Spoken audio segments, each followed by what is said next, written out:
Pemerintah Kabupaten Majalengka melalui Dinas Komunikasi dan Informatika menggelar acara Majalengka Berbicara. Mabar volume kelima ini membahas tentang pencegahan dan penanganan radikalisme di generasi muda. Acara ini berlangsung di Gedung Yuda Karya Abdi Negara pada Selasa, 11 Juni 2024. Tema ini karena berkaitan dengan menyongsong Indonesia Emas 2045. Kita bicara Indonesia Emas 2045 adalah bukan era yang IPA, yang masih yang sekarang generasi berikutnya generasi baby boomers, tetapi adalah generasinya adik-adik yang saat ini berbaju putih abu dan dari SMK Kota Lingkop adik-adik.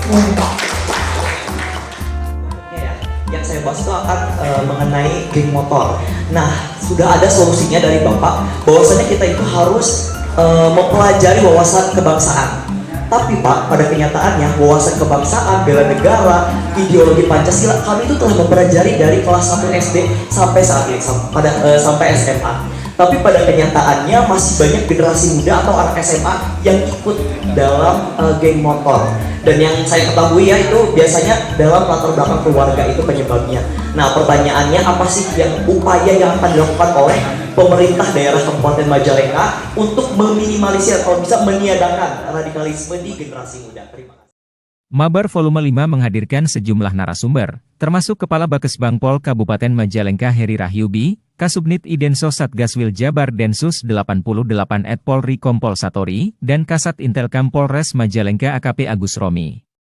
Dalam paparannya, Heri Rahyubi menekankan pentingnya program wawasan kebangsaan Ghost to School yang bekerja sama dengan DPRD Kabupaten Majalengka, Polres Majalengka, Kodim 0617 Majalengka, dan Kejari Majalengka.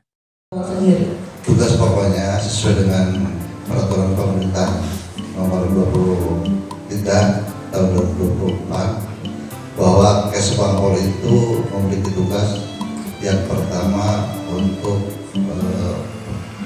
berdirinya tegaknya ideologi Pancasila.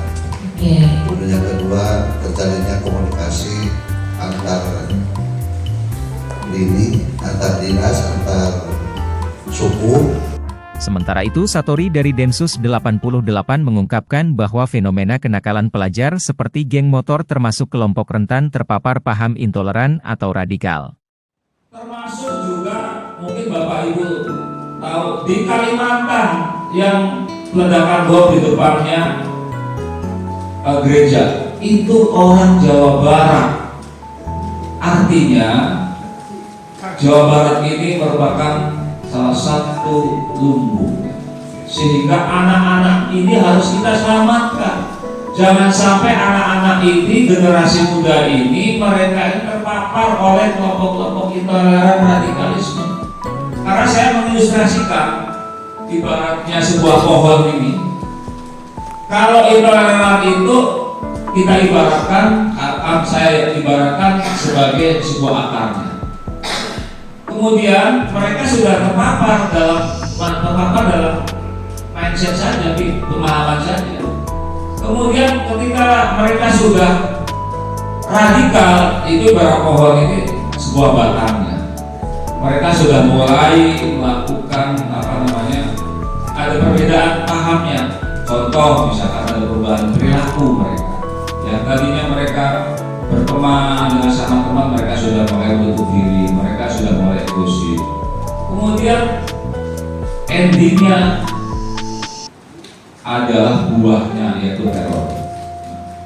Ini yang harus kita jaga anak-anak. Karena juga tidak sedikit anak-anak muda ini akibat dari yang disampaikan Pak Kasat menggunakan DJ. Saya 1 minggu yang lalu Kasat Intel Polres Majalengka, AKP Agus Romi, menegaskan pentingnya peran seluruh elemen masyarakat dalam menangani fenomena geng motor yang mayoritas pelakunya adalah pelajar SMP dan SMA. Karena satunya, di kalangan pelajar kita, di tingkat SMA kita sudah bisa membuat produk apa untuk negara ini. Hanya mungkin dari 100% hanya 2% sekolah yang bisa membuat alat bantu pernapasan ketika COVID misalnya. Terus sensor yang membantu menjalan trotoar. Itu kita cenderung balik lagi ke zaman dulu. Ketika seorang pelajar SMA dibikin prakarya membuat rumah-rumahan dari stik es krim. Betul. Itu kan kalau di luar negeri itu pelajaran anak TK itu. Tolonglah ayo berkompetisi. Jangan hanya rame di medsos, netizen dengan hit, dengan pembicaraan terkasar di dunia kita. Jangan sibuk dengan HP. Jadi generasi menang mending yang kerjanya goreng sambil komen. Ayo dong, ngomong dan bangkit dong anak muda. Bikin satelit kayak Elon Musk biar mereka tidak masuk ke kita. Sekarang Elon Musk masukin apa? Starlink kan? Ya, Nanti sistem komunikasi kita gimana? Kalau semua ke Starlink, ketika Starlink memutuskan kita jadi gimana generasi ini? Pikirkan dong sampai situ generasi muda. Bikin kayak motor dengan tenaga air yang diolok itu. Jadi bensin mahal, kita pakai tenaga air, tenaga uap, tenaga listrik. Pikirkan itu. Jangan kalian pacaran aja gitu di sekolah. Terus ikut posting yang begini di postingannya deh. Pakai bawa celurit. Atau ditangkap nangis kan kayak Iya, kalau ditangkap nangis ya. Jadi juga beda banget gitu ya. Terima kasih telah menyimak berita Majalengka. Sampai jumpa.